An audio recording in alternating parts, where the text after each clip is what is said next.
Salut, la fonction Apply Damage d'Unreal Engine va nous permettre d'appliquer des dégâts à un acteur ou même à plusieurs acteurs, on va le voir. Elle existe en 4 versions différentes et à chaque fois on va avoir un événement lié à une action. Dans le cadre de ce tuto, on va s'intéresser à la fonction de base Apply Damage et à l'événement qui lui est lié qui s'appelle Event Any Damage. Il faut savoir que dans cette fonction, on va donc pouvoir appliquer des dégâts à un acteur, mais contrairement aux autres fonctions que nous allons voir, réellement, les points de dégâts que nous rentrerons ici ne seront pas pris en compte sur par exemple les mèches destructibles que l'on va pouvoir détruire. On va voir tout de suite ceci. Tout d'abord, j'isole ma fonction et on va regarder comment fonctionne cette fonction. On a ici un premier input, Damage Actor, qui va être l'acteur donc auquel on va appliquer des dégâts. On va venir renseigner ici l'instance de l'acteur sur notre niveau. On a ensuite le base damage, on va renseigner ici une valeur de type float, donc un nombre décimal, les points de dégâts tout simplement qu'on va vouloir infliger à cet acteur. Ensuite, l'event instigator, le tooltip nous indique qu'on fait référence au contrôleur de l'acteur qui vient d'infliger les dégâts. Si je suis un joueur et que je tire sur un autre joueur ou sur un élément du décor par exemple, ça va être ici mon player controller qu'on va venir renseigner. Le damage causer, c'est encore plus précis, c'est vraiment l'acteur qui a causé le dégât. C'est-à-dire c'est pas celui qui était à l'origine mais du tir par exemple, mais c'est vraiment l'élément qui va rentrer en collision avec un autre joueur, avec un autre acteur dans notre niveau. En l'occurrence, comme l'indique le tooltip, l'exemple de la grenade est prise. Si je suis un joueur, je jette une grenade, c'est donc mon contrôleur, l'instigateur, l'auteur. Et ensuite, c'est la grenade qui explose et qui fait les dégâts. C'est donc la grenade que l'on va venir renseigner ici. Donc l'instance de la grenade ou de la balle, par exemple, en jeu. Nous avons un dernier paramètre, le damage type class. Effectivement, pour les dégâts, on peut créer des classes qui vont nous permettre, via quelques paramètres, de renseigner des informations, notamment sur le périmètre autour duquel le dégât, l'explosion par exemple, va faire des dégâts, ou encore l'impulsion qu'on va pouvoir donner à un acteur si jamais donc, on tire sur un acteur. Maintenant que l'on connaît cette fonction, on va voir comment est-ce qu'on va l'exécuter. Donc cette fonction, il faut savoir tout d'abord que vous pouvez l'appeler depuis n'importe quel blueprint, c'est-à-dire qu'elle n'appartient pas au game mode, au game instance ou à n'importe quelle autre classe de votre jeu. Vous pouvez y accéder depuis n'importe où, vous faites un clic droit, vous tapez Apply Damage et automatiquement vous avez accès à vos fonctions. Donc moi je l'ai appelé comme ceci dans le blueprint du personnage. Tout d'abord j'exécute une petite fonction custom que je me suis faite. C'est tout simplement align trace qui me permet, donc quand je tire en jeu, je vous montre tout de suite, de tirer une ligne devant moi. Et si jamais un acteur croise cette ligne, alors à ce moment-là ça fait ceci. La ligne devient verte. J'ai le petit carré qui s'affiche également qui m'indique qu'il y a bien eu collision avec un acteur. Ce line trace, je vous invite à regarder mon tuto dédié à cette fonction si vous ne la connaissez pas. Elle me permet donc de retourner ici avec le out hit toutes les informations liées à l'impact qu'il y a eu entre cette fameuse ligne que ça a tirée et donc l'acteur que ça a croisé. Et c'est à ce moment-là que je vais donc exécuter ma fonction Apply Damage.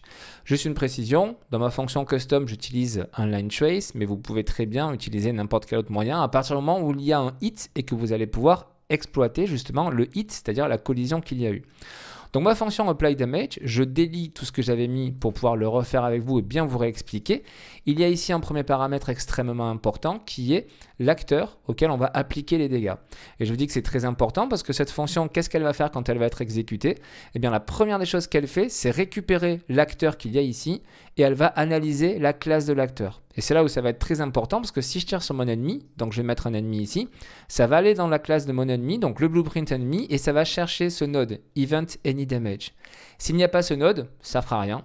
Si ça trouve ce node, donc cet événement, à ce moment-là, tout ce qui va être derrière ce pin d'exécution va être exécuté justement. On va le voir dans un instant. Je retourne sur ma fonction, donc le damage actor ici, eh bien je l'ai dans mon hit result. J'ai ici l'output hit actor qui m'indique donc l'acteur qui a été touché. Je le relis ici. On a ensuite les points de dégâts que nous allons infliger. Là, je mets 50, mais en fait, vous, dans votre jeu, très probablement, cette valeur sera ensuite renseignée de façon dynamique ici, en fonction de l'arme que vous avez utilisée, de type de dégâts que ça peut être. L'event instigator, comme on le disait tout à l'heure, ça va être le contrôleur de l'acteur qui est à l'origine des dégâts. Donc là, ça va bien dans mon cas, je suis dans le blueprint de mon héros, je vais utiliser la fonction getPlayerController pour bien renseigner que c'est mon contrôleur à moi qui est à l'origine de ça. Si les dégâts que l'on appliquait à l'ennemi par exemple, c'était des dégâts de type lave, des éléments naturels, autrement dit qui n'ont pas de contrôleur, Ce n'est pas un acteur, ce n'est pas un joueur qui va contrôler la lave dans le jeu par exemple. À ce moment-là, on laisserait ceci vierge, il n'y a pas de problème. Donc moi je laisse mon player controller, puisque c'est moi qui suis à l'origine des dégâts. Plus précisément donc le damage causer, moi j'utilise pas de balle, vous voyez j'utilise juste un line trace, donc j'ai pas d'acteur qui part de mon héros pour aller percuter donc un personnage ou un élément en jeu. Du coup ce que je vais faire, je pourrais laisser vierge, mais je vais renseigner ici une référence à moi-même. Je tape self. Ça me permet donc de préciser que le damage causer, ça va être le BP du héros. Vous pouvez très bien l'exploiter comme ceci. Vous mettez ici directement l'acteur qui est à l'origine du dégât, donc le personnage. Ça vous permettra de récupérer ces informations après et de les utiliser. Le dernier paramètre, le damage type class, je ne vais rien mettre. Du coup, ça va prendre la classe par défaut des dégâts, puisque nous verrons par la suite comment exploiter cette information. Donc là, la première partie du travail est faite, c'est-à-dire que quand je vais cliquer gauche sur ma souris, si je croise effectivement quelqu'un avec mon tir, entre guillemets, donc le line trace, j'applique ma fonction apply damage en donnant toutes ces informations à ma fonction. Et qu'est-ce qu'elle va faire cette fonction ? Elle va récupérer toutes ces infos et elle va l'envoyer à l'acteur auquel on applique les dégâts. Et c'est là qu'on passe à la deuxième partie du tuto, sur notre événement Event Any Damage. Il faut savoir que dans votre jeu, sur chacun des acteurs qui va être impacté, qui peut être impacté par un dégât, il va falloir que vous utilisiez, que vous lui mettiez dans son blueprint cet événement Event Any Damage. Autrement dit, un événement qui est exécuté à partir du moment où il y a un dégât. Du coup, ça veut dire quoi ? Ça veut dire que moi, dans mon niveau, je vais le mettre sur mes personnages ennemis symbolisés par ces deux personnages jaunes. Je vais le mettre sur ce gros cube qui est un mesh destructible. Vous voyez, j'ai créé un blueprint destruct. Et je vais le mettre sur ces deux cubes, puisqu'il s'agit d'un même BP, donc d'un blueprint que j'ai appelé cube, à l'intérieur duquel j'ai juste mis un static mesh. Et donc, je veux que ces trois acteurs soient impactés par mes dégâts, ainsi que mes héros. Mes ennemis. Les ennemis, on voit que j'ai bien appelé mon node. Même chose pour le BP destruct, j'ai appelé mon événement Event Any Damage. Même chose pour mon cube. Vous voyez, dans chaque acteur, on va venir mettre cet événement-là. Comment est-ce qu'on l'appelle ? Bien, c'est tout simple. Vous faites un clic droit, vous tapez Event Damage et vous allez retrouver tous les événements ici qui nous intéressent liés à la gestion des dégâts. Et nous, dans le cadre de ce tuto, c'est le premier qui nous intéresse. Event Any Damage. Donc, qu'est-ce qu'on va faire avec cette fonction ?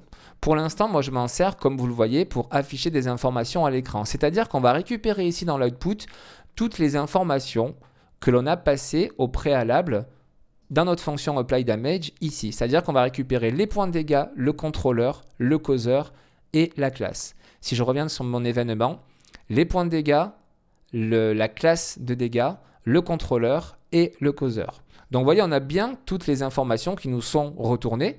Moi, je les utilise pour afficher ceci dans mon interface utilisateur. Donc effectivement, quand je passe en jeu, que je vais tirer sur un ennemi, j'ai bien en bas la phrase qui s'affiche, 50 dégâts, de type, on a le nom de la classe des dégâts, causé par PC Tuto, c'est le nom de mon contrôleur, et auteur de points, j'ai mis le BP de mon héros, donc effectivement, on a bien le BP héros qui s'affiche. Donc on va pouvoir récupérer dans cette fonction nos informations pour pouvoir faire ce que l'on souhaite. En fonction de la classe de dégâts, on peut peut-être faire quelque chose, en fonction de l'auteur, on peut peut-être faire quelque chose, et ainsi de suite.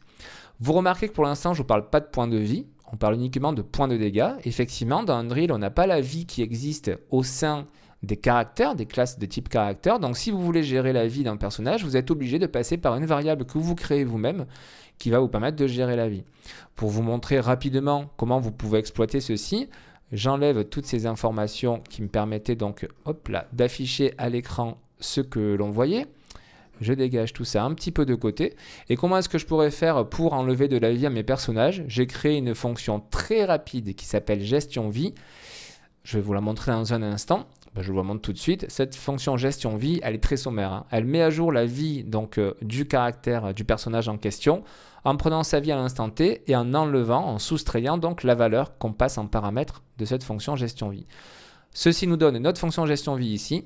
Je récupère les points de dégâts que l'on a passés donc dans notre fonction et je viens les renseigner ici. Autrement dit, si je mets 50 points de dégâts, qu'est-ce que va faire ma fonction ? Elle va récupérer la vie du personnage, donc la variable vie, et elle va venir soustraire les 50 dégâts que nous avons mis.